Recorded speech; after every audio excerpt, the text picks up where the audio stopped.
Hello there.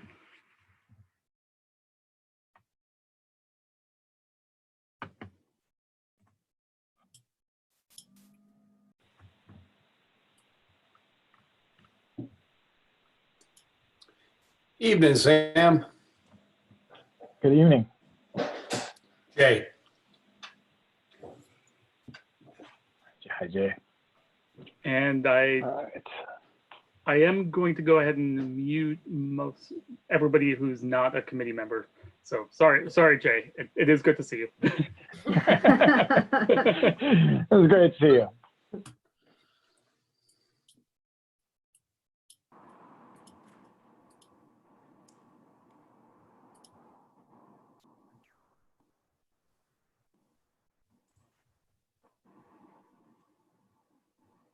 Okay, well, it looks like most folks, there's not a big lineup in the waiting room anymore. Is that right, James? That is correct. I think we have everybody in, and Okay. we'll let more people in if they're showing up a little late. Okay. All right. Well, then we should probably get started. You all, thank you for being on time and logging in. Robin is before we get started with the introductions and the business of the night. Robin is going to provide the opening inspiration today. So I'm gonna turn it over to Robin. Thank you. Well, good evening, everybody. And what I thought I'd share is my daughter, Amelia. She's 19 and she's taking a gap year before she starts college. And I asked her to kind of just reflect kind of life these days and the climate crisis. And I like to read a piece that she wrote.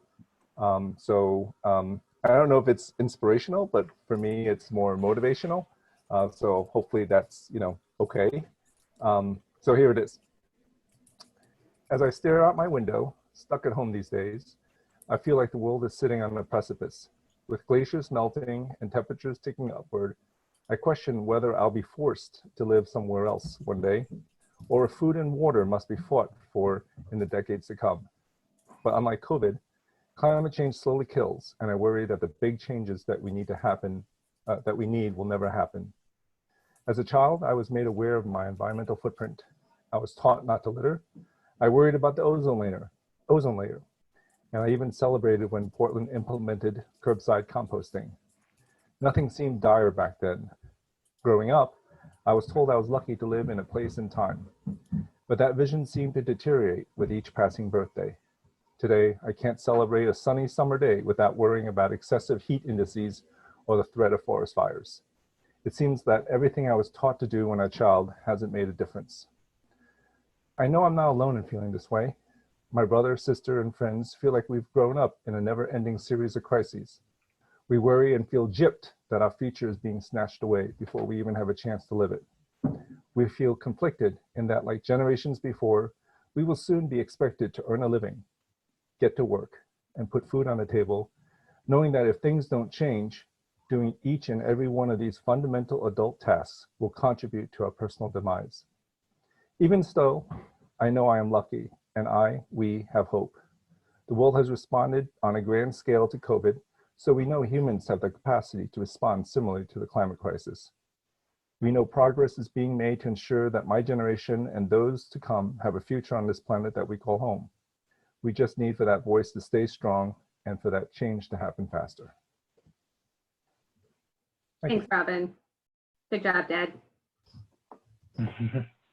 All right, so we're gonna, the first thing that we will do is introductions, and I'm gonna start with asking committee members, and I will just call on you, and if you can be prepared to unmute yourself and and introduce yourself, and then we'll move to staff, and then Sam will read out introductions from the chat box. So if you are online and you're not committee or staff, be sure and kind of put an introduction for yourself in the chat box, and we'll apologize ahead of time for Sam for if he mispronounces any of your names.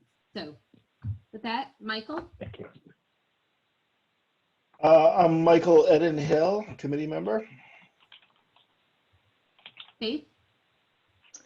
Faith Graham, committee member, she, her. Robin. Robin Wang, committee member, he, him. Jeff. Jeff Moreland, committee member, he, him. Maria, Maria Sippin, committee member, she, they. Shanice, Shanice Clark, committee member, she, they. Andrea, Andrea Hamburg, committee member, she, her. Ranfis, Ranfis Genitino Viatoro, he, him. Megan, Megan Horst, committee member, she, her. I'm Katie Lister, PCEF staff, she, her. Janet, Janet Hammer, PCEF staff, she, her. James, Hi, this is James Valdez, PCEF staff, he, him. And I'm also trying to open up the chat box, which currently is just going to us as hosts only. So we may have to, I may have to read them out. James, okay, it just opened up as Oh, well. good. So if folks Okay. just click above and say everyone above that, they should be able to see that. But Excellent, yeah, thank you may have to start. Well, let's not forget June. Okay. Okay, June. Hey everyone, this is June, PCEF staff, she and her. And Sam. And this is Sam, PCEF staff, he, him. With that, I'll start reading those that I see, and I'll turn it over to James, because actually, James, why don't you start reading them out, because I only see one person. I'll come back to that one. Oh, no, they're filling in.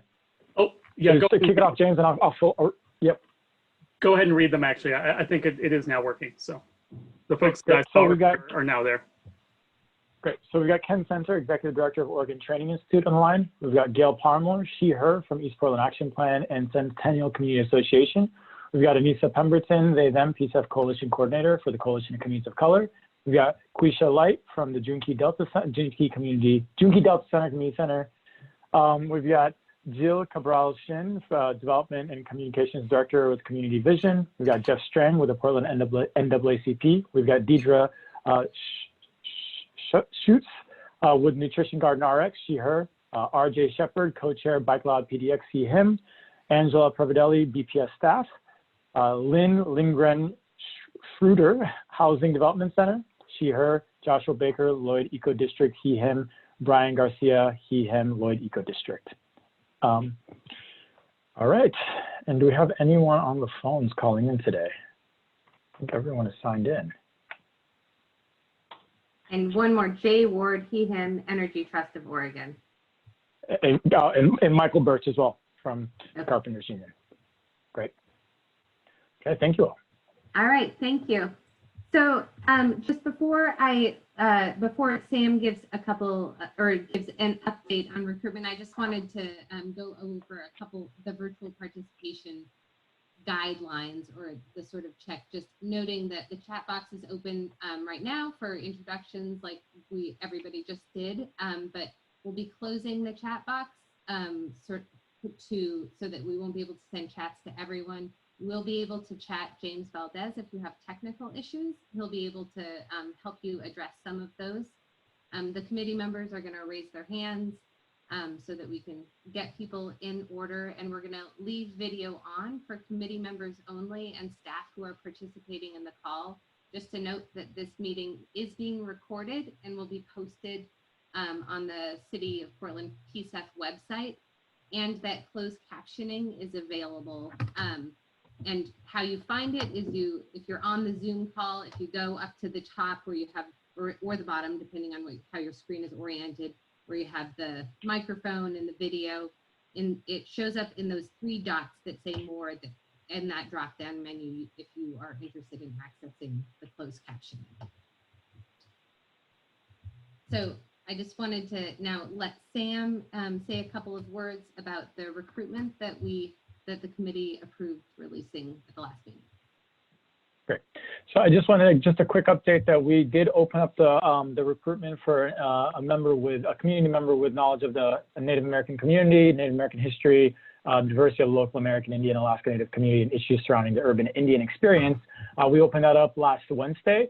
We posted some of those materials, or we pushed some materials out starting early this week. So we're just getting under the way with our recruitment or outreach, and have been working in collaboration with Laura John at the city as well in that effort. And so we've got until May 6th, where that's sort of our first deadline, where if we have at least 15 applications, it will close then, and we'll begin review. But otherwise, the deadline will extend. We will extend it by a week if we don't get at least that many applications. So that's sort of just a quick update that as folks in the audience, committee members and others, just as you all, we've certainly forwarded some of that recruitment information. Just if you know of others, please go ahead and forward on that recruitment information so folks are aware of the opportunity. So we'll certainly be continuing doing that effort within the PCEF staff as we check back in with those that we've sort of identified for our reach targets.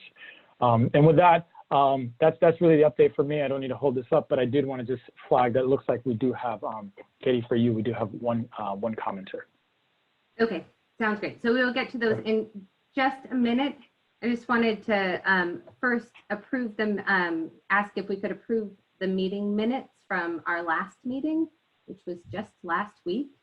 And I guess I would just ask if there are, for committee members to raise your hand, if there are any amendments or comments or questions that on those minutes.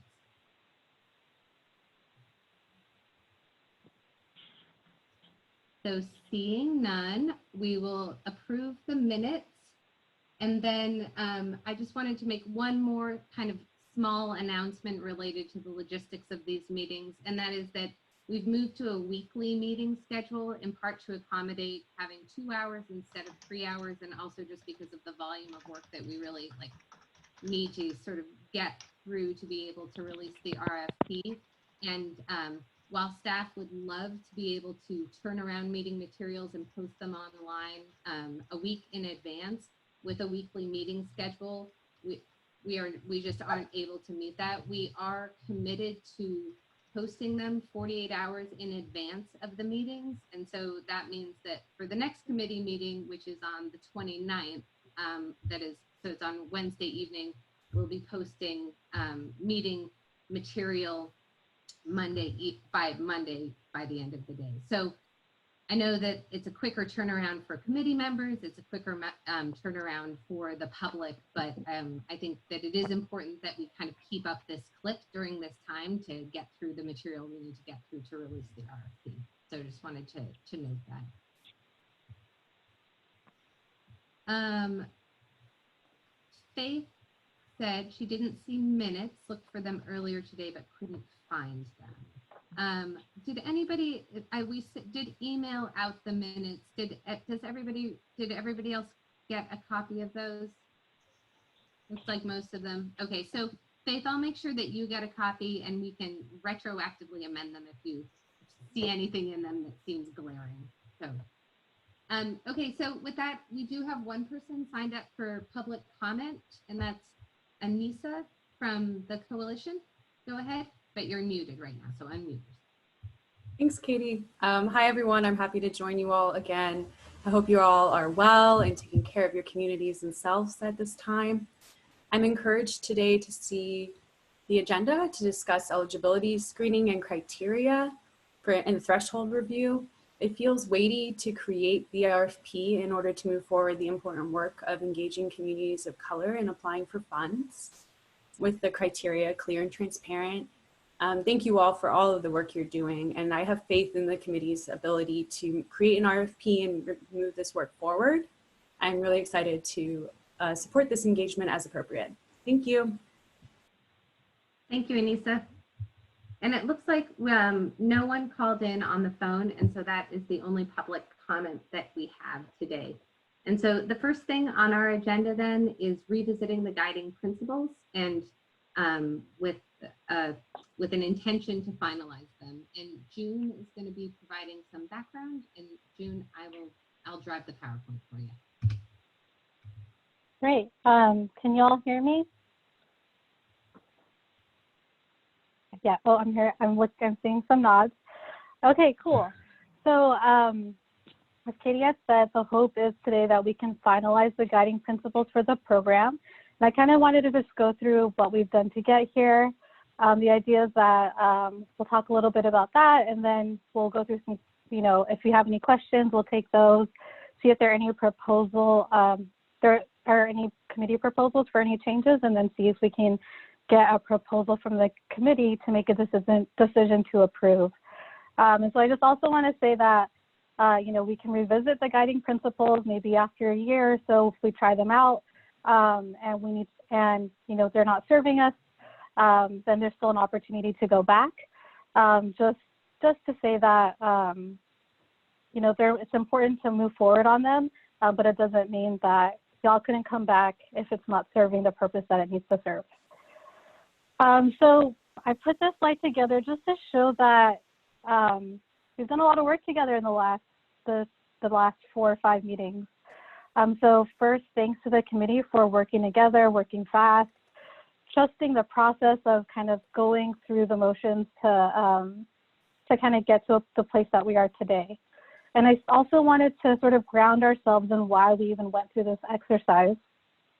So the guiding principles are intended to let us know we're all going in the right direction. You know, we're taking bits and pieces of what it's going to take to put out the first set of funds for PCEF. And there's a lot of groundwork that's being laid right now that we're all sort of, you know, we're all a part of, and being able to make sure that we all have sort of the same roadmap, are on the same page of how we implement this program is really important. And so one of the first milestones you'll see there is in November of 2018, when the Portland Clean Energy Initiative passed. And I put that there because the guiding principles are built upon that and they're not separate from them. And so starting in January, we know we took that language from the initiative and we did some idea generation, pulled out the values from that. Then we had our first draft and we did some workshopping in another meeting so that we could get a draft ready for public comment.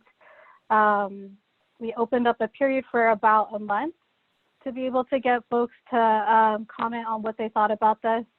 And then last meeting, I presented a summary of public comment, and y'all gave me some of your recommendations and considerations around after reading what people thought about them, if there were any changes that you wanted to make.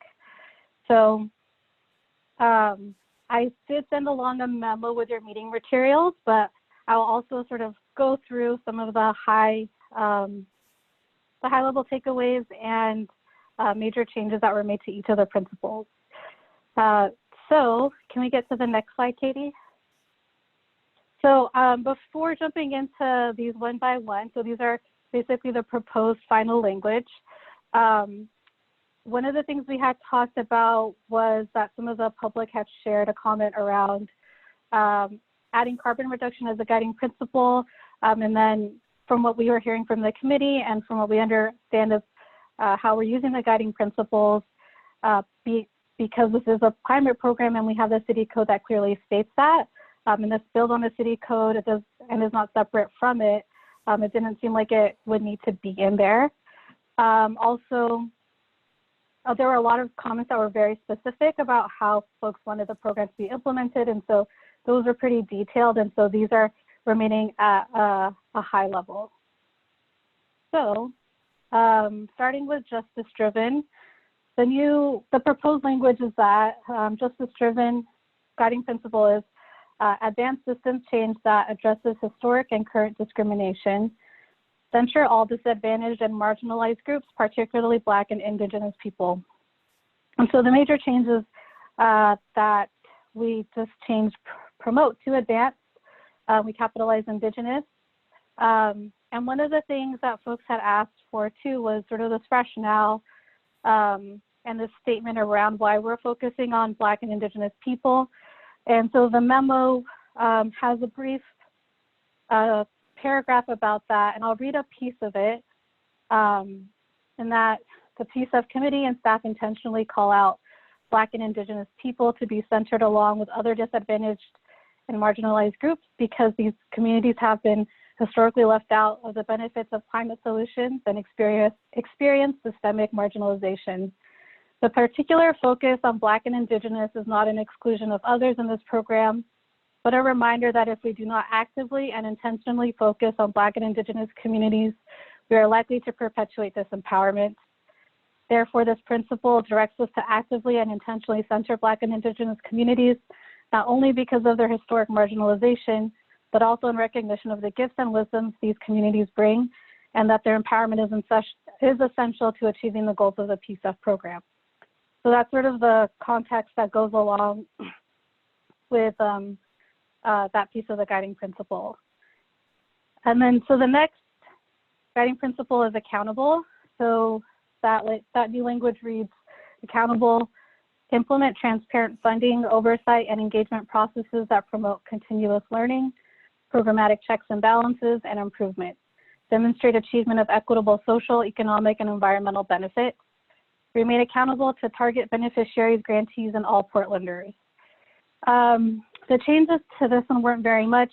We added programmatic checks and balances in terms of that first sentence there, and also added engagement processes there as well. So it's a call out to also making sure that our engagement processes are transparent along with funding and oversight. All right, can we go to the next slide, Katie? And so for community powered, this principle now says, trust community knowledge, experience, innovation, and leadership, honor and build on existing work and partnerships while supporting capacity building for emerging community groups and diverse coalitions, engage with and invest in community-driven approaches that foster community power to create meaningful change. And so for this one, the major change was adding that piece around while supporting capacity building for emerging community groups and diverse coalitions.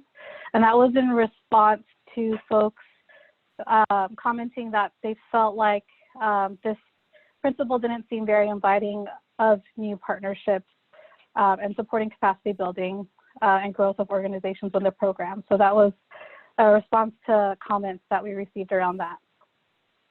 And then the last one is focused on climate action with multiple benefits.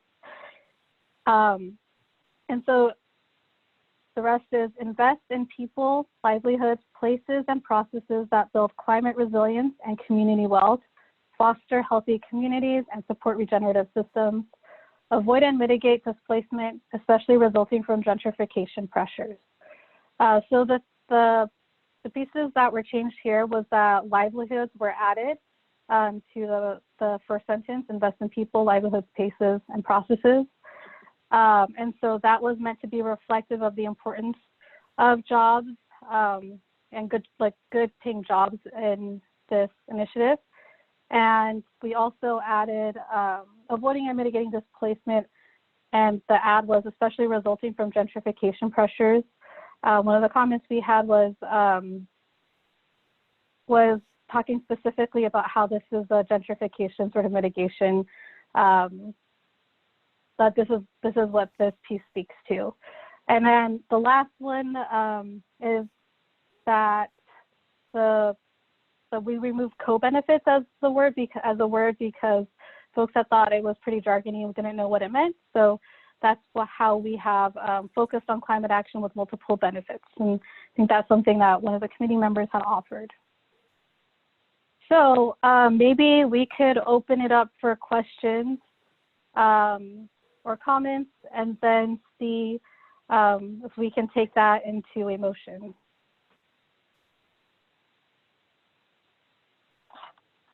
Robin? Thanks for sharing this. Great work. The first one, justice driven, you read kind of a history and background from the memo, which I seem to recall was circulated in advance. Will that memo be accessible to the world, the public, if one is viewing these principles on the website? Yeah. Yeah, we'll definitely make that happen. I think one of the things that I heard from the last meeting too was being able to, as staff and committee, be able to talk about our decisions for this. And so although I gave y'all a memo, we're going to be putting something a little more digestible for the public who commented and include that response in there as well. And we'll also make sure it's on the website. Any other questions or comments?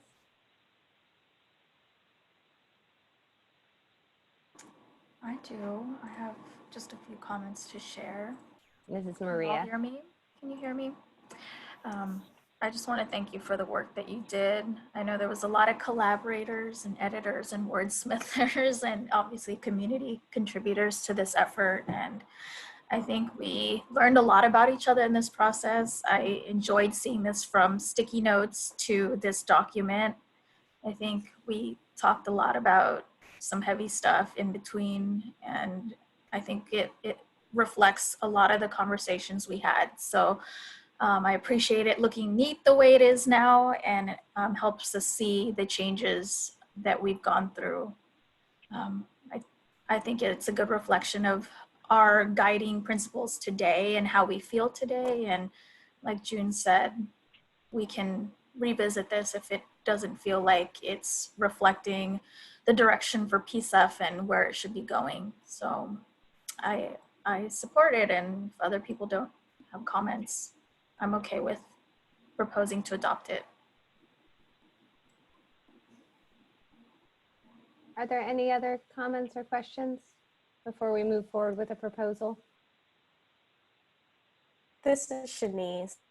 I'll just thank you folks for your work to, look at this language and really honor what folks are coming up with and continuing to engage with them throughout the process. And I resonate with where we are, and and thankful for folks to taking on the work of thinking about how we talk about it, right, and message why our values are what they are. Thanks, Shanice. Anyone else?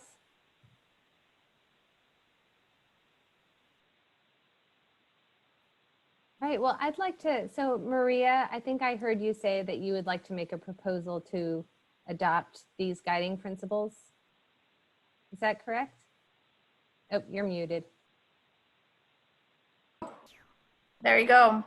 I'll give it a shot. Let me know if I have to rephrase something for the record, but I'd like to propose to adopt our guiding principles that we see before us and leave room to edit in the future with the process that we applied to this one, if needed. Was that too extra? That was perfect. Okay, June, just let me know. This is your item. Yeah.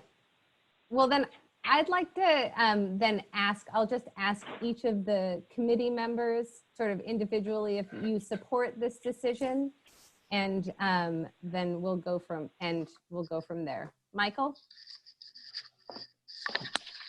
I would be in the affirmative on this. I think it's pretty amazing.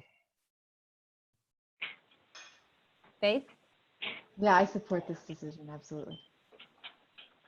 Robin? I support it. Jeff? I support. Shanice?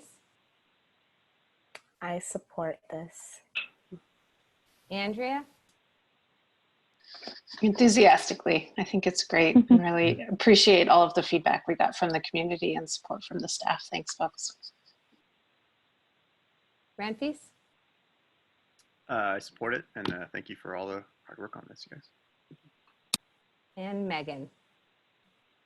Ditto what everybody else said. I support strongly. Thanks.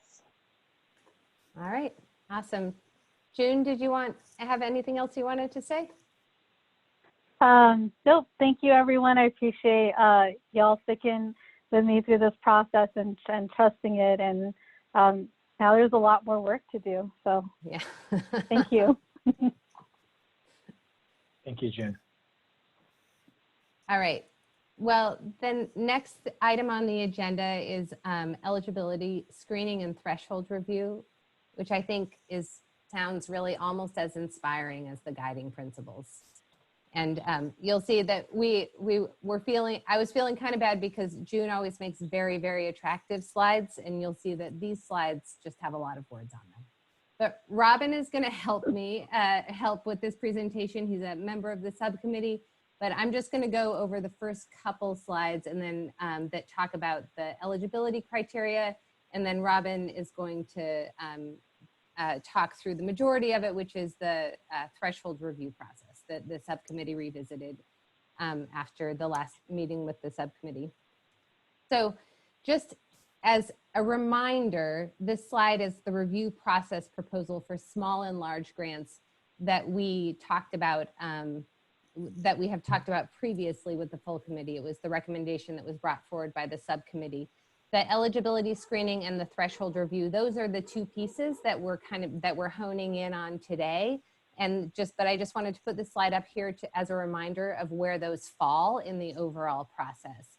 And also a reminder that even though this is the same process for small and large grants, the level of effort and documentation and requirements associated with small grants will be different than it is for large grants, but each of them will sort of still walk through these steps.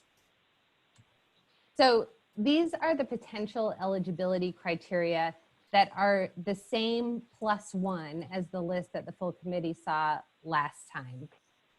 The one that was added was the IRS, that was that a nonprofit applicant could not have an IRS tax lien. And other than that is exactly the same. I will say that after we sent this out, staff in communication with it had a lot of discussion with each other and also with some other folks in the city, and identified some sort of challenges with having a couple of these on the actual eligibility list. And those are the project support the reduction or that the project supports the reduction or sequestration of greenhouse gases, and then also that the project advances equitable social benefit. So while those are clearly the two primary objectives of the PCEF program, the intention, the purpose of an eligibility screen is really to have a pretty simple binary yes/no, like either you have it or you don't. And it doesn't require much subjective assessment. It doesn't require like multiple parties to make determinations and do evaluation. And so we would like to recommend that those two be removed from the eligibility screening and be moved into, I mean, they already were in the, elements of them were already in the sort of what is going to become the proposed scoring matrix, but that we move those into scoring and set minimum thresholds. So there would be a minimum number of points that you would need to receive in order to be awarded funds for both greenhouse gas sequestration or reduction, and also for advancing equitable social benefit. So does that all make sense? Or is there any question about that?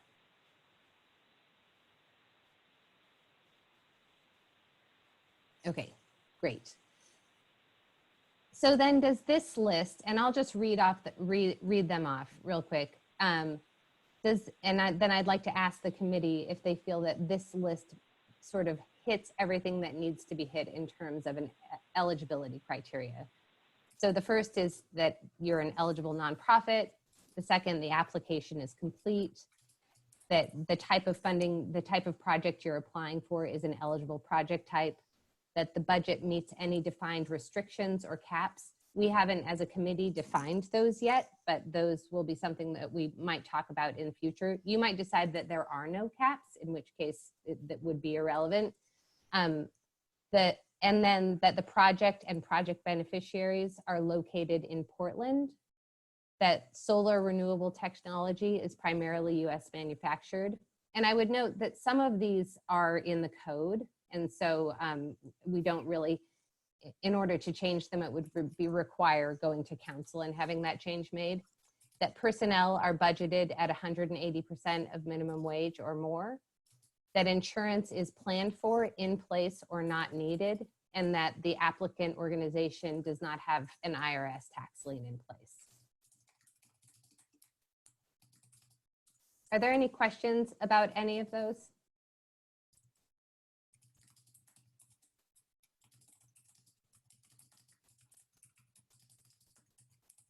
Is there anything that anyone would add to that list?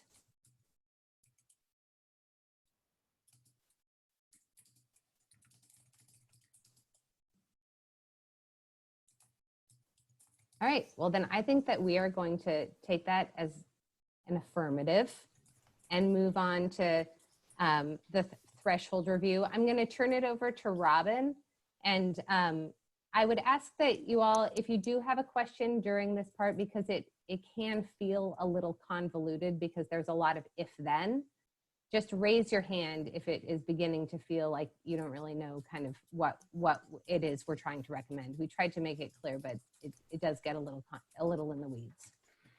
So go ahead, Robin. Thank you. So again, just to put this in a little bit of context, this is the threshold review, and the reason why we have this is, you know, we have no idea how many applications we're going to get. Are we going to get 1, 100, 10,000? And the committee, each of us, you know, we have a limited capacity to review applications. So the purpose of the threshold review is that should we have an excessive, you know, amount of applications, we have some means of managing that workload so that it's reasonable for, you know, all parties that are involved with the review process. So the way we took a look at it is, you know, looking at a couple of scenarios from the scoring workload, you know, with a basic assumption that each participating committee member reviews 10 to 15 applications, you know, in the review process. And then that another assumption is that there are 2 committee members on each scoring panel. Yeah, it reflects, you know, kind of multiple voices. So if you kind of do the math with, you know, 10 to 15 applications per member, you know, that means about 45 to 67 applications would go through the full scoring panel. And you see some kind of math, you know, scenarios there that kind of support those numbers. So if we have more than 45 to 67, you know, applications, then initial scoring and threshold review will be performed by the staff following the technical review where applicable. So that way, you know, the pool of applications that get passed along for us to review will be, you know, limited to that, you know, 45 to 67 range. Was there? Sorry, I think someone needs, I got him. Someone just needed to be muted. All right, go ahead. So the question that we have is, and we'll talk about these, I think, more later, but the kind of question that, you know, all of us should think about is, what if, you know, 45 to 67 applications is less than the available funds? And what if the number of available committee members drops? Or, you know, maybe, you know, some of us might have, you know, a particularly busy season when, you know, we're reviewing applications and, you know, we don't have the ability to review 10 or 15 applications. So those are kind of some of the scenarios and kind of the numbers and basic assumptions behind that. Can move to the next slide. Yeah, before we move on to the next slide, I just wanted to make sure there weren't any questions on this one from any of the committee members.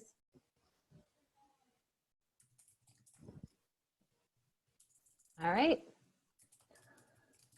So if a threshold review is deemed necessary, there'll be kind of some initial scoring, and that will be done by staff. They'll do initial scoring of all applications, provided that they've passed a technical review if required for that type of grant. And then through that process, we eliminate applications that do not meet the minimum threshold scores. So for specific criteria and or threshold for an overall score, which is TBD. There's still a lot of details to fill in, but you know, we want to know if this approach at a high level is good with the committee. And then we rank the remainder from a high score to low score, and the top scoring 45 to 67 applications get sent to the scoring panel. Questions? Okay, so we'll move on to the next slide. So this is the slide if we get the number of applications, we get a number of applications that the committee can fully, you know, can go 2 people per scoring panel, fully staff those scoring panels. which also have staff and subject matter experts on them. Okay. Next slide.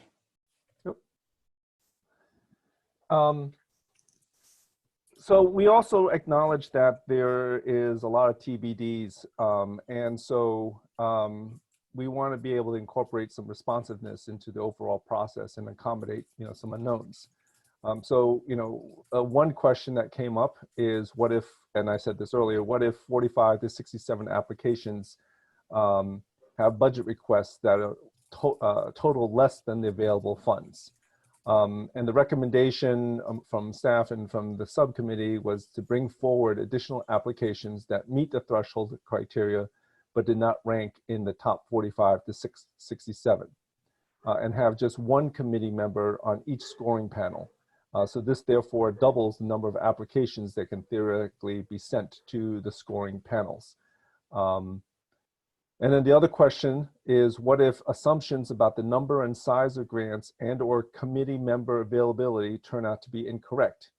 The recommendation is to build in flexibility for committee to modify process based upon real-time conditions. So that could, for example, mean that we take a poll, a few weeks prior to see people's availability, and we adjust some numbers and levels, based upon committee availability. That's not written in stone. That's just a for example, but build in some of that flexibility, so that we can accommodate things as things happen.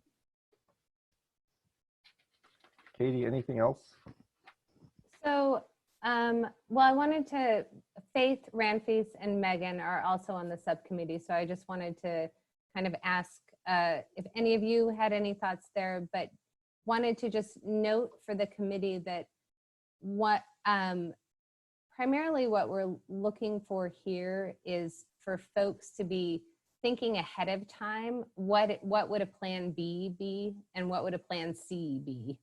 That's a lot of B, B, and C, B. Anyhow, what would our alternate plans be if we have a large number of applications that seem like all good projects that meet, minimum criteria and pass some threshold review? How are we going to get those through a scoring process? We want to have thought of it ahead of time so that so that it doesn't create a bottleneck at that part of the process. Because at this point we have, the 60-day open application period and a 60-day scoring and evaluation period before making recommendations to council. And so we don't want to get stuck not having thought about some of the what ifs. And particularly because it does seem likely that we will get, it seems as likely as not that we will get 45 to 67 applications, more than that amount, so that some of these might have to be employed. So I know, Ranfis, Faith, Megan, did you want to add anything?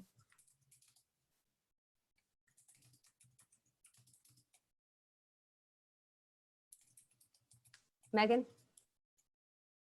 Sure, although just that we thought and talked a fair amount about the downside. Well, or we thought about this a fair amount, that we didn't love the idea of just one committee member reviewing, because we think a big benefit of having this committee is bringing different perspectives. So we struggled with that, but we just also struggled with the reality that volunteer committee members, reviewing 15 applications is already a pretty hefty lift. And so that's just to kind of tell you that we found that a challenging thing. And we didn't really have a great idea if, let's say we have 200 great applications to review. We didn't really even get that far to carve out what the heck that would look like. Faith? Yeah, I just wanted to thank Robin. You did a fabulous job walking through these slides and making it not confusing at all, which took us a while in the subcommittee because it was plenty confusing to us. So thanks, Robin, for that presentation. And I just wanted to underscore how important I think it is that we both maintain flexibility and have certainty on a couple of alternative options, because I think what Katie said is a real concern, that we if we have to do this kind of deliberation afresh when we're sitting in the middle of our review period. That will be not, that won't look great, and it won't be great for our applicants. So I like that we're digging into alternative scenarios, and also understanding that we really have not a very good sense of what this is going to look like, or even frankly what our time is going to look like at that point. So good to have flexibility from my perspective. So I'd like to ask the committee members who are not on the subcommittee if you all would feel comfortable with scoring panels that had one committee member on them in the event that we got this sort of larger number of grant applications. Andrea? I mean, for me, it depends on what comes next. I'm presuming that the panels make a recommendation to the committee, and there's some committee conversation. So if red flags come up about recommended funding packages, they get discussed by the committee and vetted in that open forum of the committee. So given that, my assumed process, I don't have a concern with it. Yeah, that's a really important point, and that maybe should have been daylighted. All of the scoring panel recommendations do go to the full committee. So the full committee will be discussing and deliberating on these, but won't be sort of deeply involved in reading and scoring each application. Shanice? I actually think what I wanted to share just kind of echoes what was just commented. I think having one person review applications in the context of it being a screen, I think if we are having a lot of applications, feels okay for me if then the next phase through the screen, there's an opportunity, to look at that work. Yeah, and just for clarification, the scoring panels would be one committee member, but they would still also include other people. So like they would include still staff and subject matter experts. Maria, and then Michael. Maria? So around that one committee member guideline, can you clarify that that's a hard requirement? Like it's limited to one person and that doesn't allow more volunteers if people had extra time? Are we just drawing that line there? I think that is a good question. And certainly we've had some discussion about that in the subcommittee. Faith, I think, brought that up as a potential, another potential option for us to consider in the event that there's a large number. Like, would the committee, but the last time we met, we talked a little bit about having all of the committee members, having a desire to have all of the committee members score roughly the same number of applications. But in the event that there's a large volume and you have a few committee members who have additional time, that could be another option. If those committee members were like, I'll sit on 40 scoring panels or something like that. So that, I want to let Michael speak before he loses his thought or we go too far in down any other pathway, but I do think that that's another option that we could put on the list, another if-then option. Michael? My only concern with a single person doing a subject review or doing a review is that I'm only a subject matter expert in some things, and I don't know a lot about other things, even though we've all gotten a kind of a overview. And I'm a little worried that for myself that I may judge things that I don't understand in a different way than things that I do have expertise in.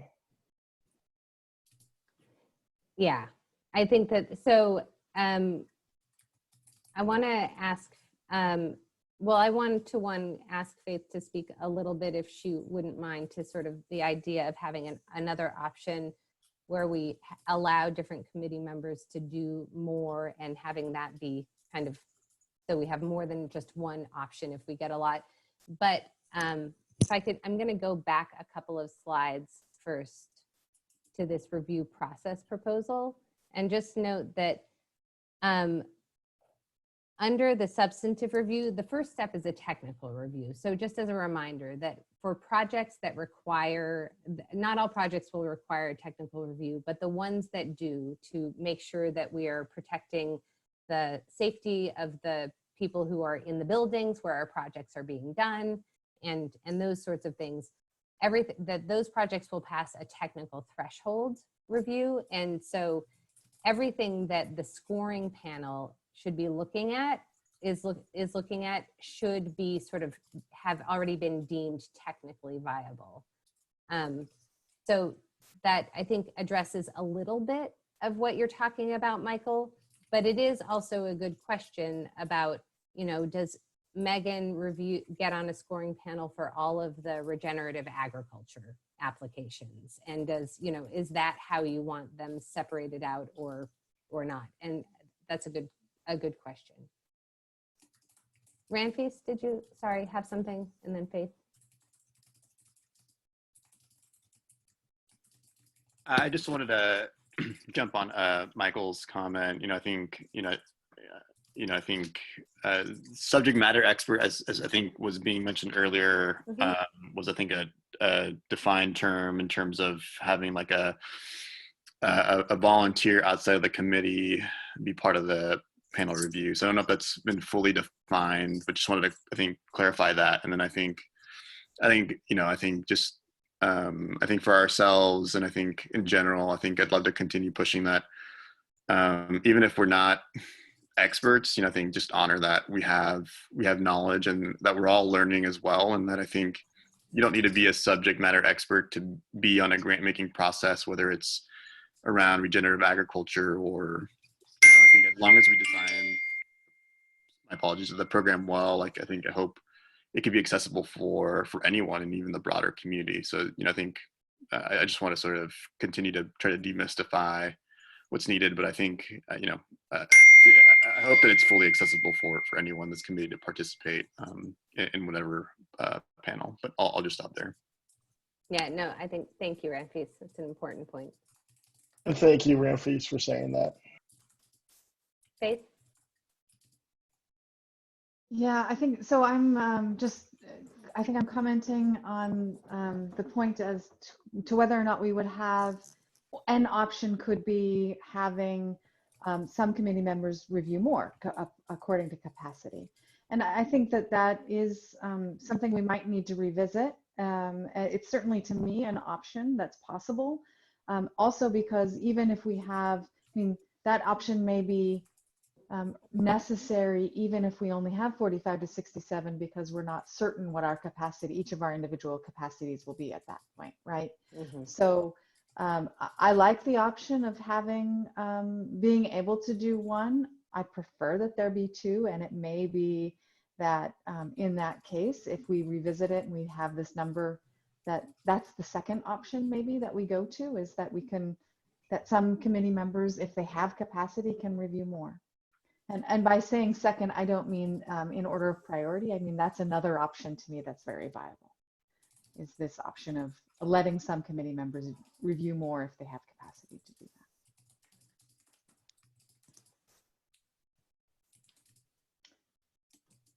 that. Are folks open to that idea? I'm seeing nods for those not watching the screen. Any other comments or questions?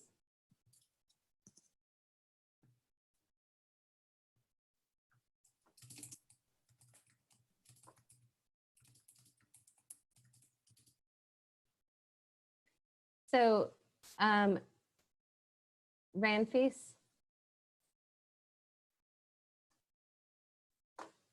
Sorry, my apologies. I know we've, and I'm on the subcommittee, so my apologies, but do we clarify what the estimated potential time would be to review 45 to 67, or is that probably still feels a bit premature? We estimated about 3 hours. I think we said 2 to 4. And so it's going to be probably a little more for some and a little less for some. So then we just hit the middle ground. And part of what we were trying to do was say, what's a reasonable, like over a 3-week period, what's a reasonable amount of hours that a volunteer could spend outside of their jobs and without having to take time off to contribute to this effort, and so that everyone had the opportunity to do that the same. So what we came up with was like around 10 applications. We thought that would probably take around 30 hours. And so over 3 weeks, that would be, 10 hours a week or something like that. That is kind of a lot of your off time in a given week for 3 weeks, but for a distinct amount of time at least. Is there a preference that, do any of the committee members who are kind of hearing this for the first time have a preference between kind of first allowing committee members with more capacity to do more reviews and maintain 2 committee members per panel, or moving to 1 committee member per panel to increase the number of applications scored by committee members?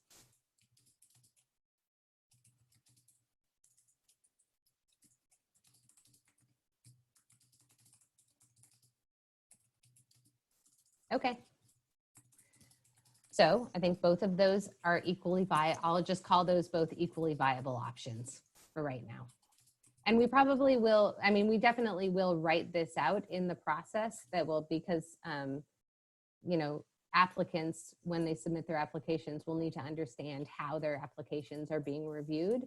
And we won't know, until we know how many applications that are eligible that we get, kind of what path we're going to take, but we'll need to be able to make that information available to the public pretty quickly. Okay, so the next thing on our agenda is a 5-minute break. And we wrote it into the agenda this time just to make sure that it happened. So we're running 2 minutes ahead, or 2 minutes over. So does everybody feel good about taking a 3-minute break? Okay, great. So if we can just all be back at 8 o'clock sharp, and everybody can stand up, get a drink of water, and then be right back.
Okay, is everybody back?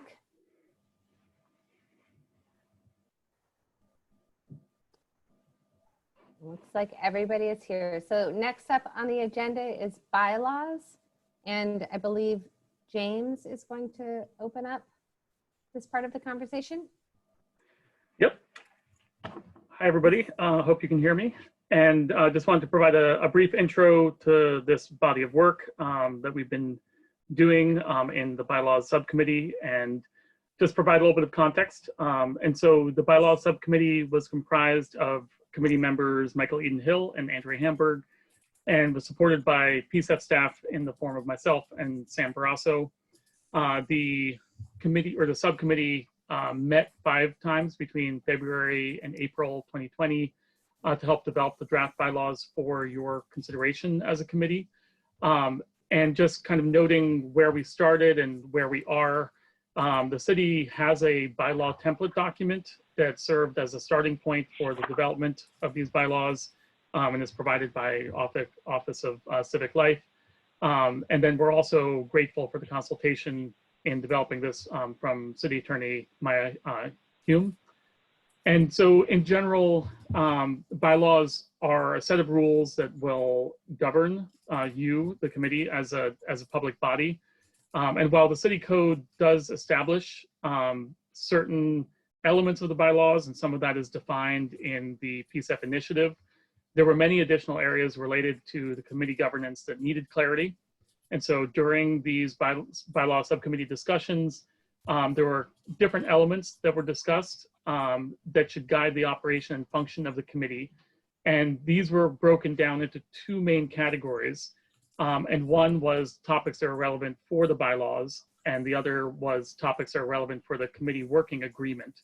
And there was also a memo that was posted to the to today's agenda publicly, and that you should have all received as well, to kind of walk through some of this.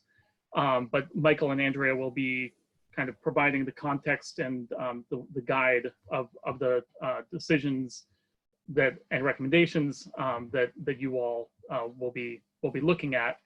But the intent for today is to discuss the bylaws. We'll take notes as staff.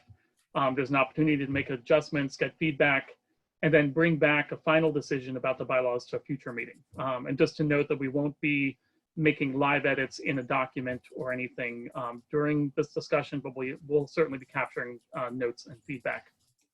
Also, as part of this discussion, we will cover some committee leadership roles and kind of opportunities for leadership. So we encourage you to think about that, and if you may want to take on one of those roles, and we hope that we're able to move on that and provide some visibility towards assignments and interest alongside of our approval bylaws at a future meeting. So I hope that context all makes sense, and I'll go ahead and pass it over to, I believe, Michael first to launch into the presentation of the content, and then Andrea, and then I think it'll be Michael again, if I have the order right. So go ahead, and thank you both for all your work on this. Thank you, Jamie. So I think we're going to go on to the next slide here. So we went through the bylaws that was given to us by the city of Portland, the kind of their standard bylaws, set of bylaws, and we really kind of took it apart and removed a bunch of stuff and added a bunch of stuff back in. I hope everybody had a chance to read through the draft of bylaws that was sent out to you a couple days ago, and that you had a chance to think about any questions you might have. But we're going to go through some of the ones that some of the things that we changed in there and some of the things that we came up with. So we're going to start with the committee membership and term limits. We will be having a discussion sort of towards the end of this. For any questions you have. If you have questions in between, feel free to raise a hand and Katie can interrupt me.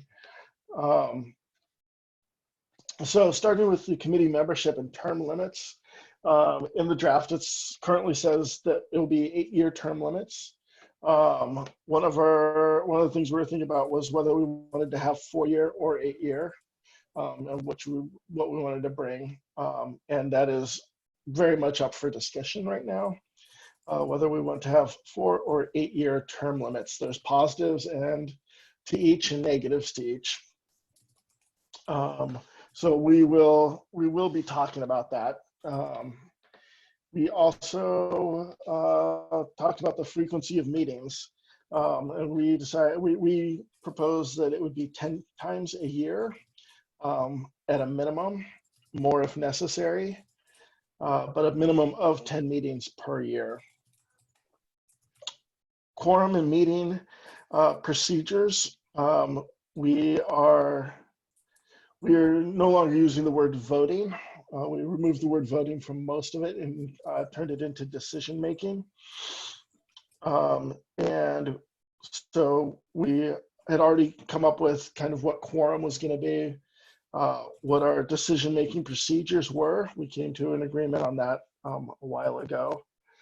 And one of the things that we definitely put in there was that it is a affirmative, stand aside, or a negative.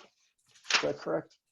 A stand aside or an affirmative or stand aside, those both count as a positive, and a no will be counted towards the counted against as a no for any decision making that we have. Let's see here. Removal resignation, that's a big one.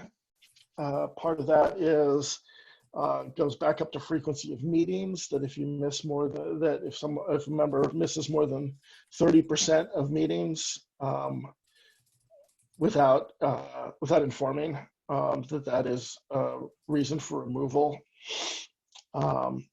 And that in order to remove, everybody has to be present, everyone has to vote. Also with resignations, we said that we made sure that people can continue to serve until a replacement is found, until a new committee member is found. I'm going to skip over conflicts of interest because we all know what that was. Officers and subcommittees, we've decided to offer up a co-chair. Andrew will be talking a little bit more about the roles that co-chairs will have, but their roles aren't really defined inside of the bylaws, since bylaws are really hard and fast as opposed to working agreements. So the roles will be defined more in the working agreements, but we were looking at a co-chair and chair.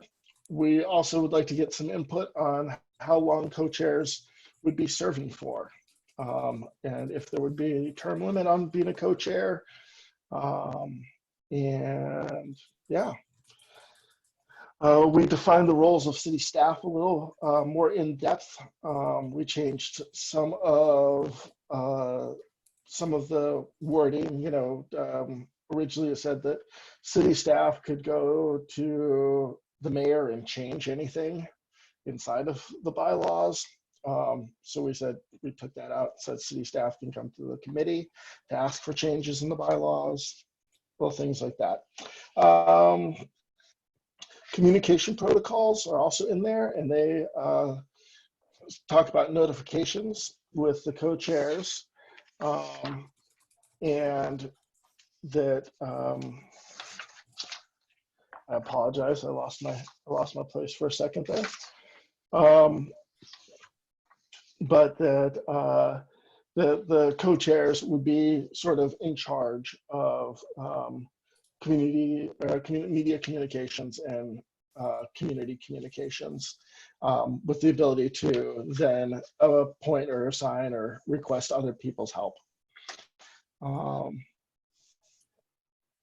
And in the amendment process, at the end of this, the Director of Bureau Planning and Sustainability would be the one would have to approve any changes to the bylaws, as opposed to the mayor.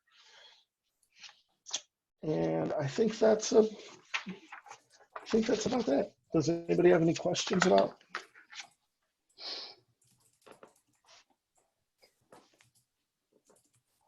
Let's maybe hold questions for a couple slides, Michael, and move to the Okay. next one. That sounds great. Cool. Okay, Andrea, take it away. Thanks, Michael. Well, as Michael said, bylaws are kind of a formal or legal agreement that the committee makes with the city and community members in Portland, and covers all of those kind of legal agreements around who's on the committee and how they get on the committee and how they get off on the committee and how decisions are made, and how people have access to that information. So from a transparency standpoint, those bylaws are very formal and cover those like very high level agreements that we make with the city. We recommend changes to the city, and changes are made at the city level. So we recommend changes, but we don't make them.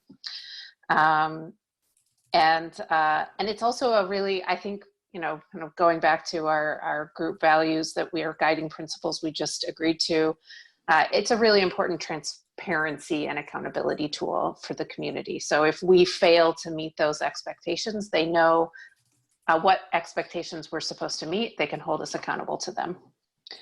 But if you just read the bylaws, you might think all of the good stuff isn't in there. We didn't, for example, reference the guiding principles. We didn't talk about kind of any of the rich decision-making conversation we had in our December meeting. We didn't include any of the information that we talked about in our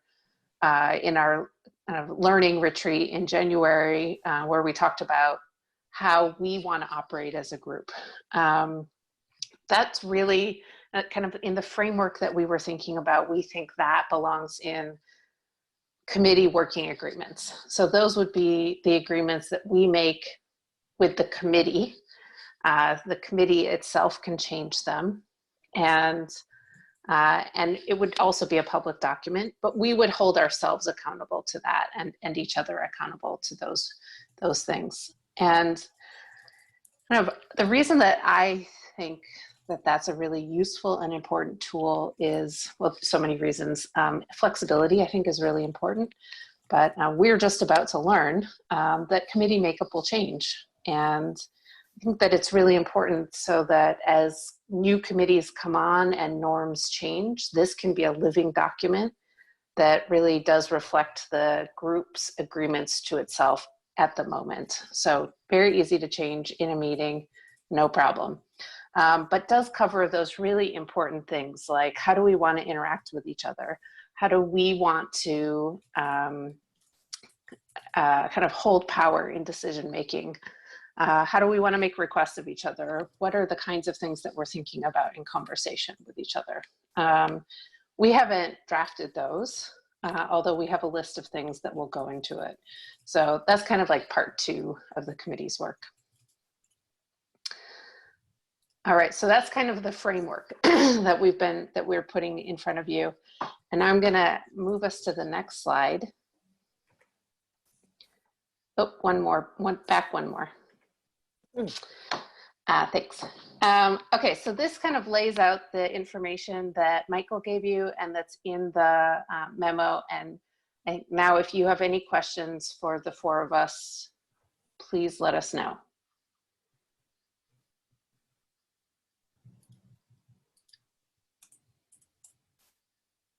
Megan? Hi, y'all. This is really great. Thank you. Bylaws are super important, and so are working agreements. I don't know if, so this is, you're just wanting me to focus on questions at the moment, correct? I mean, anything you want to share.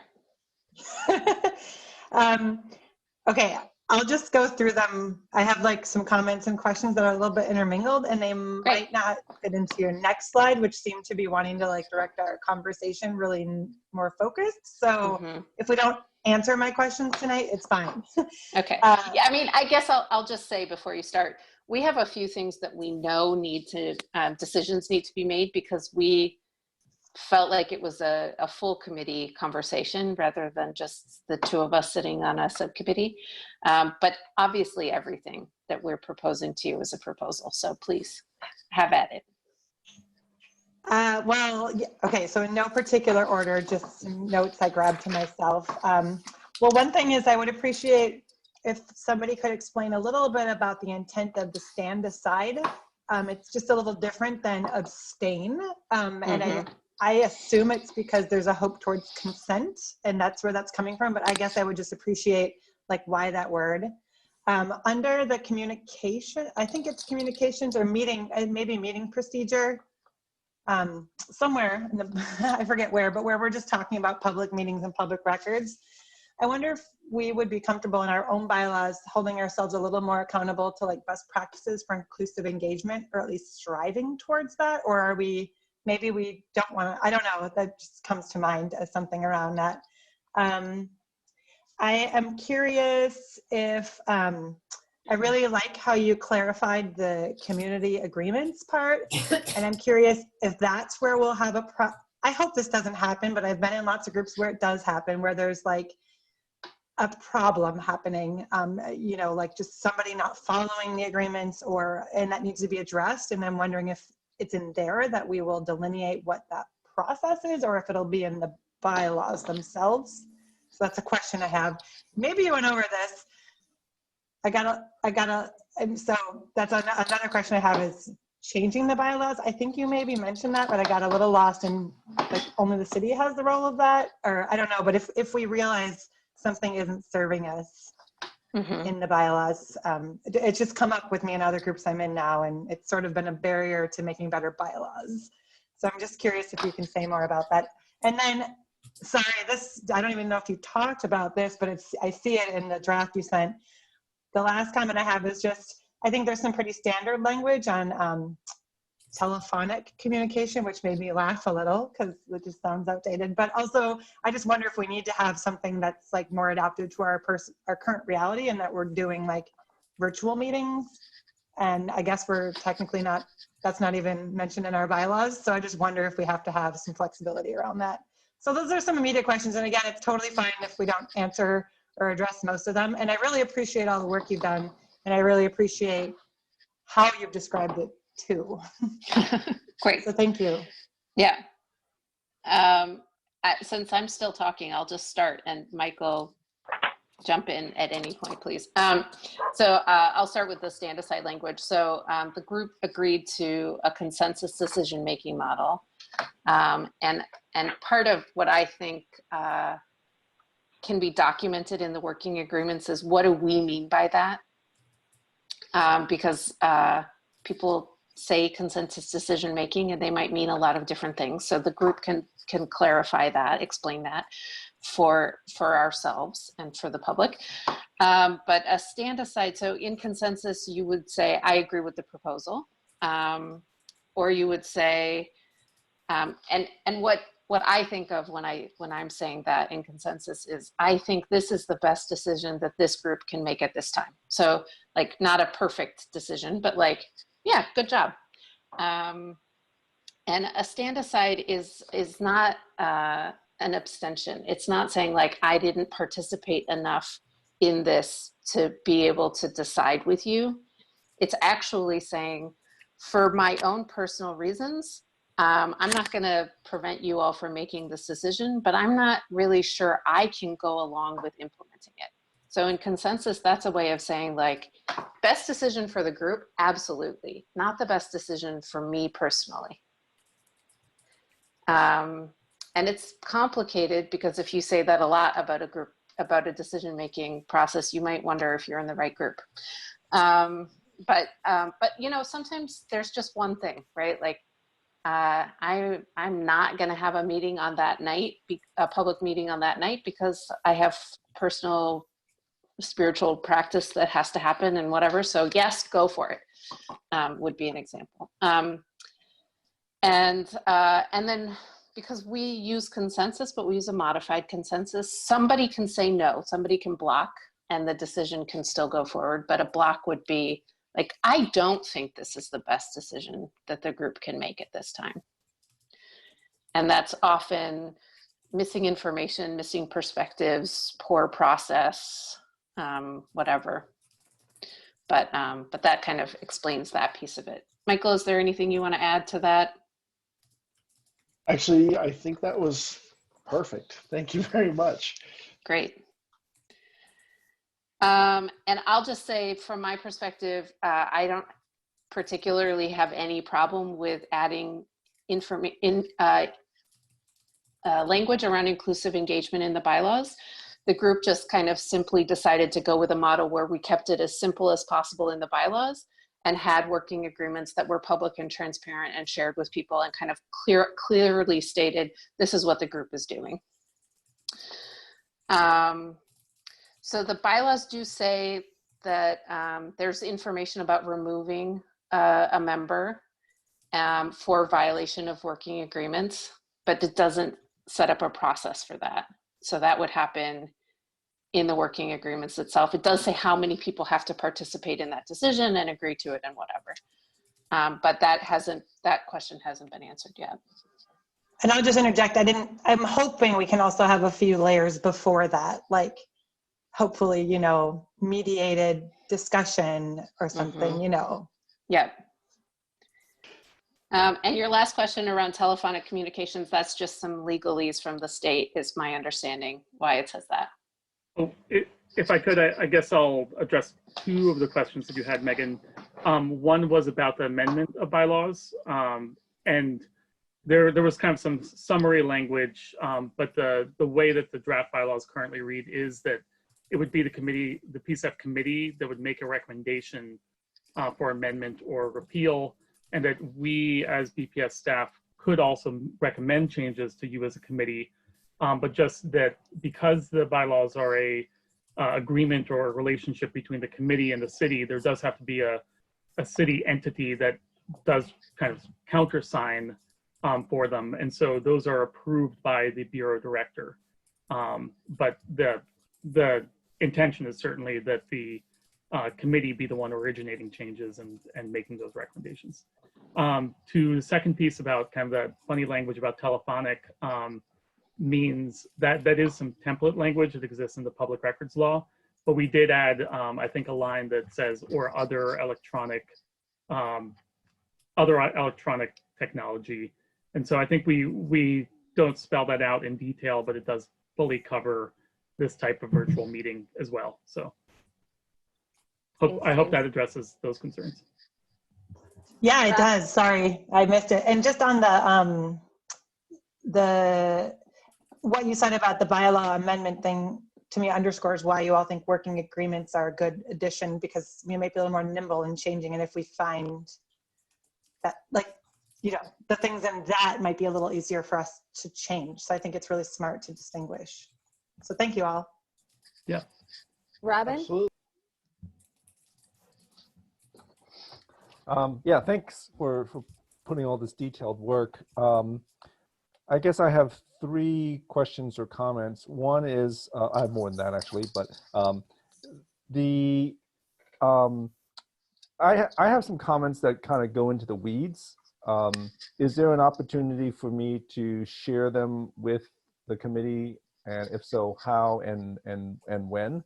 And you know, these are like little nitpicky kind of details or questions. So that's my first question. Second question is, do we need language in there if someone needs to recuse themselves from a vote, and in particular, how that might affect quorum and voting and whether something gets approved or not? I don't know if that's generally understood or if that's something that has to be incorporated into the bylaws. And then third, I'm not advocating for it, but I've seen it before, in other bylaws, is an option for a board member or committee member to take a leave from the board if they know that they're not going to be available to participate for 3 months or 6 months or whatever, that they take a temporary leave. So want to know if any thought has been given to that. And then I'll just save some more nitpicky stuff, you know, in comments that I can send, hopefully can send to the committee. Thank you.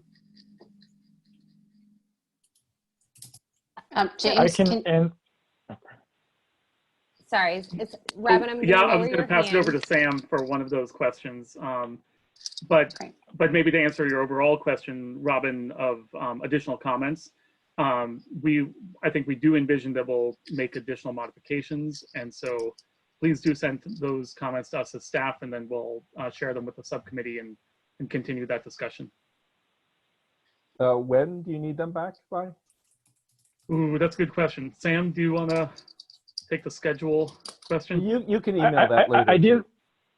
Yeah, I think ideally the hope is, depending on this conversation, that we could potentially come back to you all with revised bylaws next Wednesday. So soon will be, I think we're going to feel how this conversation goes, and we'll get a better sense, and we'll regroup as a staff and certainly with the subcommittee to talk about how, if we can do that, but we've budgeted time for next week potentially. So we're sort of playing this one by ear. To answer the question on the conflicts of interest, so there's obviously just a little bit that's spoken within the bylaws that reference certainly the state code of ethics, which detail a little bit about approaches around conflicts of interest. But what we are working on is we're working on developing guidance for you all, just particularly as we get into that into the period where we're making grant decisions.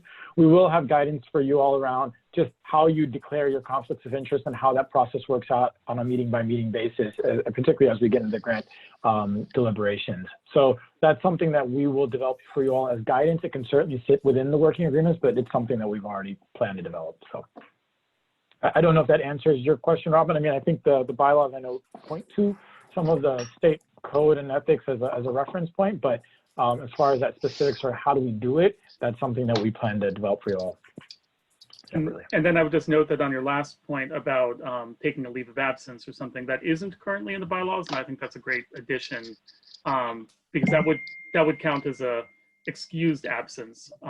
So it's kind of envisioned generally, and that it wouldn't count against a committee member if they needed to take that time. But I think we could be more clear about the allowance of a leave of absence. Yeah, I think that was an oversight, and I'm glad you caught it, because there are a number of reasons. Having a child enter your family, a sick family member, sick yourself, whatever, that might require you to be gone for some length of time, and that shouldn't disqualify you from being a committee member. Correct. I think that as we were discussing this, we were saying kind of not necessarily unexcused absence, because we don't need to excuse an absence, but uninformed, like where if you just didn't show up and didn't say anything to anyone for 30% of the meetings, right? I'm not sure that we need a reason for your absence. We just need to know that you won't be there, or that I won't be there. So I don't think that there was any, I think that when we were discussing it, that it was just not showing up and not communicating about it at all. Ranfis? Nope, sorry, go ahead, Sam. Did you have something to add? No. Okay. Ranfis? Yeah, thank you. I have some questions and some suggestions. I'll just try to list them. But I think I'd like to suggest that we make a requirement for proactive disclosures for any business interests or any stakes that we might have in any companies. Just I think as a practical matter of good transparency, given the nature of PCEF, the many different ways that funds can manifest themselves, I think it's just a good proactive measure, and I think the public will. In general, I think will appreciate that level of proactiveness, and I think for the long run will be a good thing for the integrity of the program. In that same, I think should probably make a proactive pledge, and I don't know where this would live, maybe in the working agreements, but just a requirement that no standing member would accept PCEF dollars in any at the full life of their term as a PCEF committee member. And I don't know if that's already explicit or if it's implicit thus far, but I think that's just something that I would like to propose that we consider. I guess I have a question around the most, I think I'm more familiar with in the nonprofit realm, but there's no clear relationship with the PCEF manager. And well, maybe I can clarify. I think in throughout the document, BPS liaison and BPS director is used at different points. And so I guess I just have questions as to the use of that. And I guess just a question of why using BPS liaison versus a specific title within PCEF staff. So that's just a big question I have. And then the last, I think, question that I imagine might be just a longer conversation is just the last sentence in the bylaws. It states that any amendments being brought forth that's passed by this body has to be approved by the BPS director. So I think that's just wanting to understand the implications and what does that ultimately entail. So is the idea that if we amend something as a body, that the BPS director ultimately has approval to accept or not accept? So just more of a bigger, I guess, philosophical question, but really I want to understand the implications are there. Sam, did you have an answer to some of those questions? Yeah, I do. I guess maybe I'll start with the easy one and then work my way up. The easy one is just the clear relationship that is why we call out the BPS liaison early on in the first page of the document. We do note that the BPS liaison is the PCEF program manager, so that would be me. It's just it's sort of one place we name at the front that's who the liaison is, and then we just reference it that way as opposed to saying. So it's there, but it might not be as clear. The requirement around the proactive disclosures and the proactive pledge, I'd love to dig into that more. I mean, it is required in the, and maybe there's more nuance there that I want to. It'd be helpful to certainly tease out to make sure that we may not be missing it, but it is part of the state statutes around conflicts of interest. Is that those are requirements when we get in, and that's guidance that we will develop just to make sure it's guidance so that we have clarity for you all, so that as we get into the grant deliberations and those discussions, that at every single one of those meetings, if anyone has a conflict of interest, that they'd be stating them at the beginning of every meeting and disclosing them at the beginning of every one of those meetings. And so that's guidance we will be working on, but it may be more than that. So I'd love to understand more of that, because that conflict of interest relates to you and sort of the whole suite of everyone that you'd see around the Thanksgiving table, as I know our city attorney has said. So it extends to you and certainly your extended family. And so that, I guess that's there, but maybe it's more, maybe to be more firm with it. So anyways, that's just a question back to you. And then can I answer that? I think that last, yep. I think it's just, conflict of interest seems like a very reactive piece. So it's like we're just anticipating, hey, here's the conflict as they arise. Whereas my suggestion is, why not just take a proactive approach and just disclose any sort of business interest one individual may or may have, as well as responsibilities they may have with a nonprofit organization as a proactive measure. And so that, I think it helps, complement the conflict of interest. I don't know if that adds better clarity, but. It does actually. It's something I know the state has around any service on state boards that you have an annual filing requirement for various interests. So it does. So it's clear, and I'm taking a note that we'll check in with the city attorney's office to see if we have that as a standard form. And that's something I know the state does on an annual basis. But so it's something I know I'll take that as a note, just do a little homework on that. Right.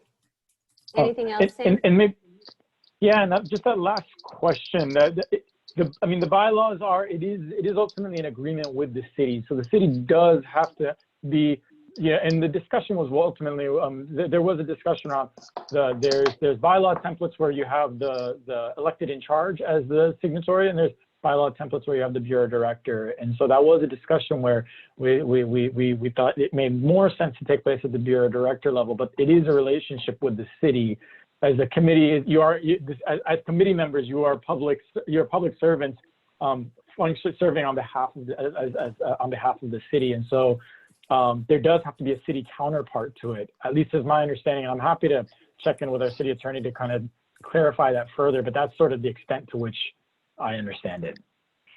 I think just one last point. I think it would be great to clarify that liaison responsibility. I think given the checks and balances that are needed in any program, I think, liaison to me is just, it's very fluid and can be applied in many different ways. And I think, if it's intended to be the program manager, I think being explicit, how we hold staff accountable and then how staff holds the committee accountable. I think just being clear what are those checks and balances, I think will be really important and vital moving forward. But I'll just end with my answer. And I think James has something to add, but then Shanice has a question or a comment. James, go ahead. Yeah, just a comment to Ranfis that the working agreements are intended to capture more of those duties and responsibilities with the staff liaison as well.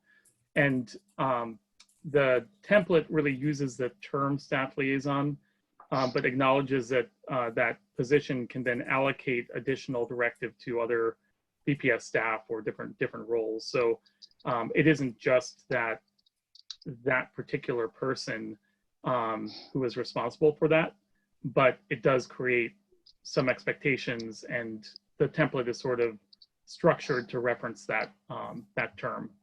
But we can work the details out in the working agreements to make sure that they make sense in plain language and really do clarify those roles. Shanice?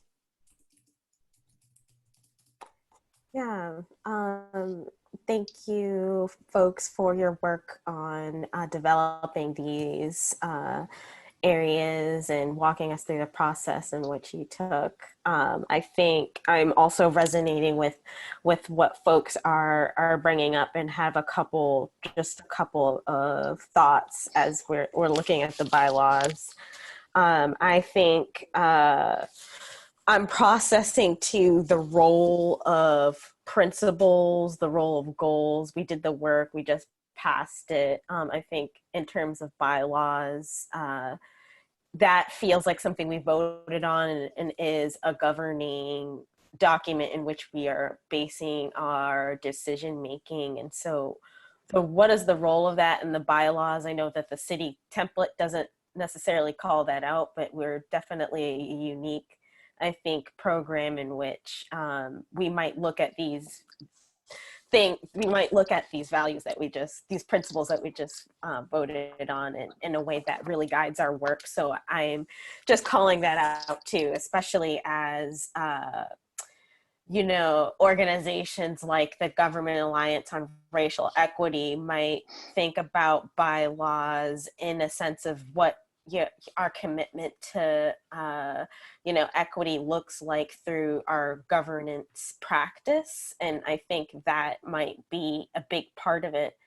And I'm left wondering about other pieces. Community engagement very much resonates, right, as capacity building, both with committee and staff, seems to maybe be connected to the grant making process in an indirect and direct way. So those are things that I'm bringing up as, okay, what is the value of bringing it in this document? I know as it's appearing, and its purpose is to have a straightforward articulation of how meetings are, what our purpose is, and what our decision making might look like. And so these are just questions. And a piece about the calling out the staff versus the liaison role, I actually feel comfortable with the notion of just saying liaison or staff. And I think when we're talking about the sense of providing technical support and guidance, and this notion of adapting the PCEF code as of course, or maybe assumed for me, that is on a council related decision or change that would happen at that level. And so maybe the kinds of support and the role of the city in the context of our work appears differently, right? Versus the liaison with our technical support versus a code change to the PCEF code, if that makes sense. So I think that's about all of the things for now that I have. In section 8, section 8 of a PCEF code, there's like the second part of it talks about expectations for decision making, and I didn't really call out in the beginning, which I'm regretting, but it kind of calls out that we should be thinking about organizations who at least 20% of their beneficiaries, you know, are these target populations in previous projects, and or it doesn't necessarily say the makeup of the organization. So I'm thinking about what is the role of that when it says in section 8, the second part of it, we're going to be considering organizational representation, that, okay, 20% of these funds are going to be awarded to folks who have a track record of serving folks of color and people with disabilities and other identities who have not been served in the community. So I'm curious about what the role of that being called out in the code already as being a base for decision making in both either the bylaws or eligibility space. And those are all of my thoughts for the moment. Anyone on the subcommittee for bylaws want to speak to those? Any of Shanice's comments? Well, Shanice, I'll just say, you know, we had a fairly long conversation about whether the guiding principles would be in the bylaws or in the working agreements. And, you know, I think it was me that advocated most strongly for leaving them in the working agreements as opposed to the bylaws, thinking about the guiding principles as a living document that the committee changes in response to community feedback and to learning along the way, and not wanting to diminish their importance, but wanting to support the flexibility around them. So I'll say for me, I don't think of the working agreements as being less important than the bylaws, but just more in the hands of the committee to amend as needed to support the work. That resonates. I have something to pose. And this also, I think, connects with this notion of what does our practice look like around reflecting on our governance in the work on an annual basis or whatever. Like, there's flexibility, but what does the process look like? I think now seems like it's going through public comment and has a sense of a timeline. So what might it look like to just plan for an annual space, or especially when we have transition years, but I think those might be critical years to do that work. But in the between time, just having a annual space to reflect on it. Is this still resonating with the work? And I think calling that out maybe in the bylaws that doesn't need to be named or articulated in terms of what all of the principles are, but I think I'm resonating with the idea of looking at them again and what it might look like to commit as a body to doing this practice in a way that can be flexible in both a commitment and recognizing, right, we're committing to being adaptable with the working agreements, and that is also this other pipeline of decision making that will support. But those are just some thoughts coming up that are coming. This is Michael. So I can, well, while we were discussing all the bylaws, one of the things was that one of my worries was that when we put things in the bylaws, they're more difficult to change, right? The bylaws are the agreement with the city on basic operational systems, I guess. And I wanted to, for myself, I wanted to see bylaws that allowed for flexibility inside of working agreements, if that makes sense, right? So once it's in the bylaws, then it's something that if we want to change what it says, it's much more difficult than if it's in the working agreements. So does that make sense? Did I say that in any sort of cohesive manner?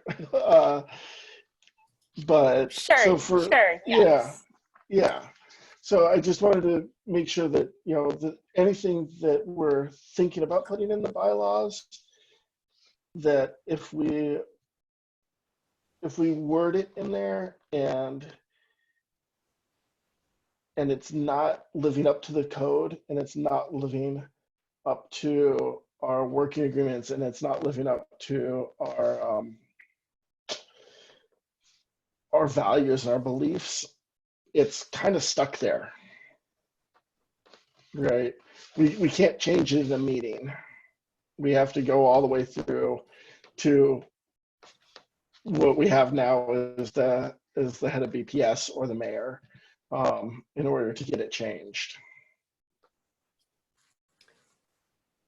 Sam? Yeah, You're-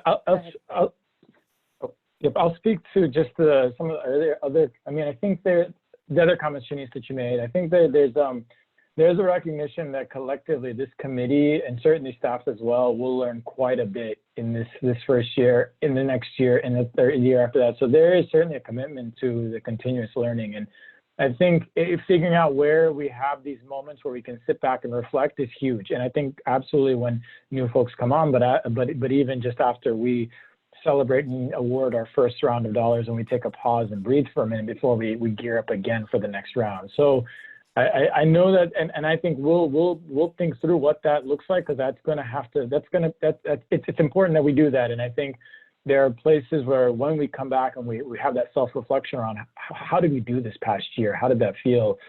How did that feel for each of us, all of us? How did it feel for community members, and what can we do better?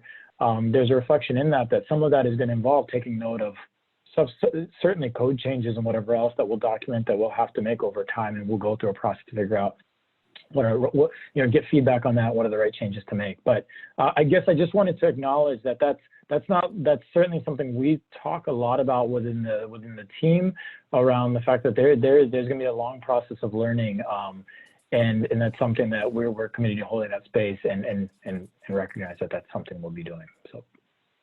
I think so. I just wanted to do a quick time check because I know there is one more slide in this presentation. So it's 8:50 right now. We have about 10 minutes left. Does that feel okay? Does anyone have anything else they feel like they need to say before we move on? And then Andrea or Michael, are you ready for your next slide? I guess I'm ready. Okay. So we had clearly we have a bunch of areas for discussion, but we had a couple of big ones, which was term limits, 8 years versus 4 years of consecutive service, and also whether after you serve, after a waiting period, can you join again? Can you apply again to join? And then also we would like to discuss sort of the co-chair roles, and the specific roles that we will be looking at developing inside of the working agreements. So this is where we'd like to open it up for discussion. I can give you a little bit of thought about the co-chair roles. And let's see here. I've lost my memo. But we're the co-chair roles. We're going to be sort of divided up into. We were discussing dividing them into sort of media and forward-facing chair, and meeting and kind of operations chair. But that is completely up for discussion also. So does anybody have any input?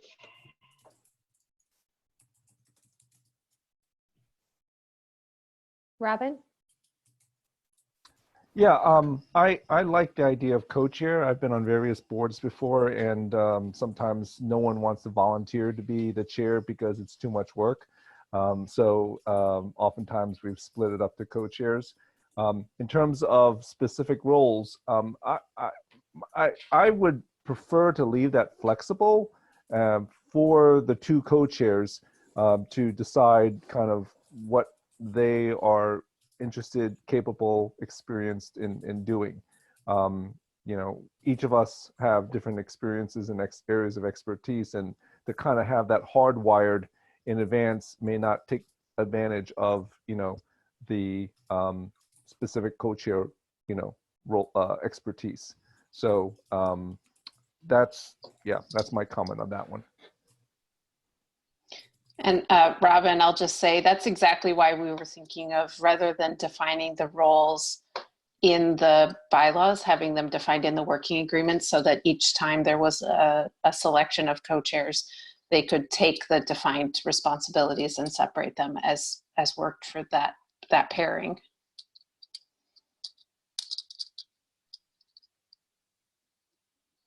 Any other questions or comments in the last couple of minutes? And I'll just note, because I'm one of the people who's in a 2-year term. So we're kind of saying 8 years and 4 years, but what we really mean is, could you do two terms or 1 term? Jeff? As far as, I had a question about the term limits. So if we decided to do, like, as you just said, Andrea, 2 terms, could we, would it be like exclusively for the 4 years? I'm assuming that's what you're leaning towards, to be the 4 year, and then be able to do 2 terms that lead up to 8? Well, if we said term limits, it would be the 8 years. Although for those people who were elected to a 2-year term, they would actually be termed out at 6, probably, logistically. Yeah. And I think that the piece I'd add there, just for the group around this conversation, is I think a lot of this came in a little bit of response to some of the work that the grants criteria subcommittee was going through around just representation and what a 4-year term limit could do in terms of turning over representation on this body more frequently. So that was, but there are certainly, I mean, I think the cons that we listed in the memoir, there's certainly some of them which were, yeah. So I want to just connect that to some of the other work that was happening. Yeah, and we were thinking about 8 years, you know, at 4 years currently, we will have gotten out 1 grant cycle, maybe 2 grant cycles is it. So an 8-year term would allow us to get sort of a couple of grant cycles under done, and then be comfortable with the grant making process for another 4-year term. The 4-year terms would be really nice because that's a way for communities to get more involved, to get more views, more ideas, more voices onto the committee by limiting it to the 4-year consecutives. Those are sort of the positives of doing a 4-year, I think. So. Maria? Nope, you're muted. Nope. No comment. Okay, Rampees? Yeah, I just want to thank everyone's work on this. You know, I think when I think about 8 years, I'm like, that's a long time. I want to make sure folks, my always biggest concern with like any grant making institution is that it's just the same people, and you know that it becomes really insular. And so I think I definitely want to land where there's a good balance of experience and fresh voices. Because it's difficult to represent such a large community like the city of Portland, that I think making sure that we continue to have folks who come on to challenges. So I think wherever we land, I just want to make sure that we land on that balance. And I don't know if I understood the term limits. I assume that we would be doing grant making every year. So it seems like maybe my understanding was like for a 4-year consecutive term limit, at least 4 grant making cycles, and then 8-year would be like 8 going through 8 different grant making cycles. Am I understanding the term limits well? Just, I guess more of that. Yeah, I guess if I could, I think Michael, your comment was more just about this first cohort, and the fact that we are building up, and there'll be a gap between when we actually issue the first grant funds. But I think the functional element would really be between, like, for this first cohort of you all, really like a 6-year term, and the ballot initiative does kind of set some of those standards. So we're not proposing changing anything with the vision of the ballot initiative terms. The other element that I want to speak to, Ramphis, is in the current draft bylaws, is this idea that if a committee member served a term, there could be, and termed out, there could be a 2-year waiting period before applying again. And so that could provide some continuity for folks that did want to continue providing service, but also have a bit of a gap in between. And so just wanted to also put that out as, that's a point of discussion of whether there should be that opportunity for waiting periods in addition, or if it's a hard stop, so to speak. And so just to clarify again, the first 5 of us that were brought onto the committee, we would be termed out at 4 years. The second 4 people that got the 2-year term could serve 6 years and then would term out. And then after that, it would be a 4-year term out, right?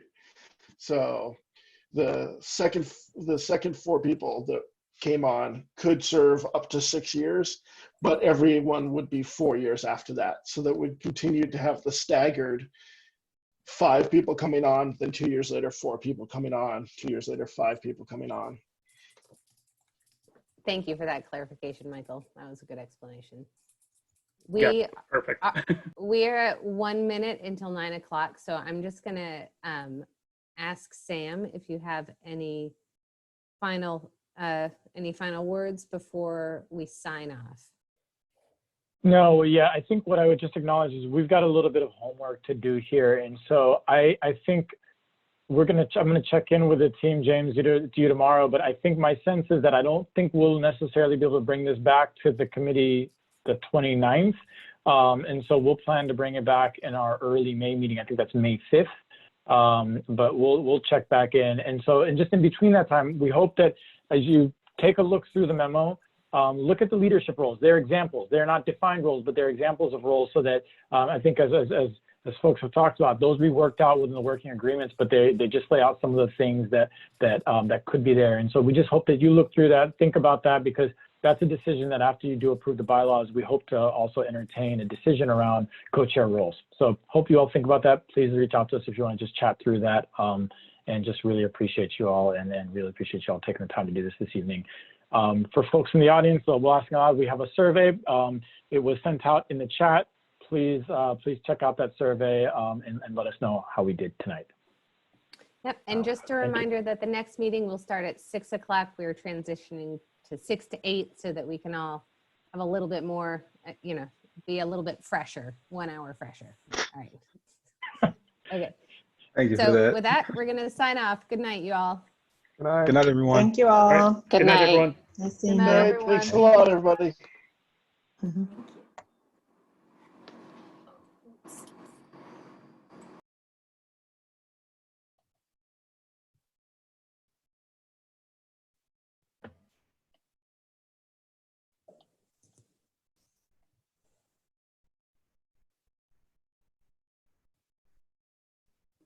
All right, and I'm going to go ahead and end the meeting. Okay, are we doing a team call? Yeah, why don't we do that on Skype Yep, afterwards? got it. See you then. Right.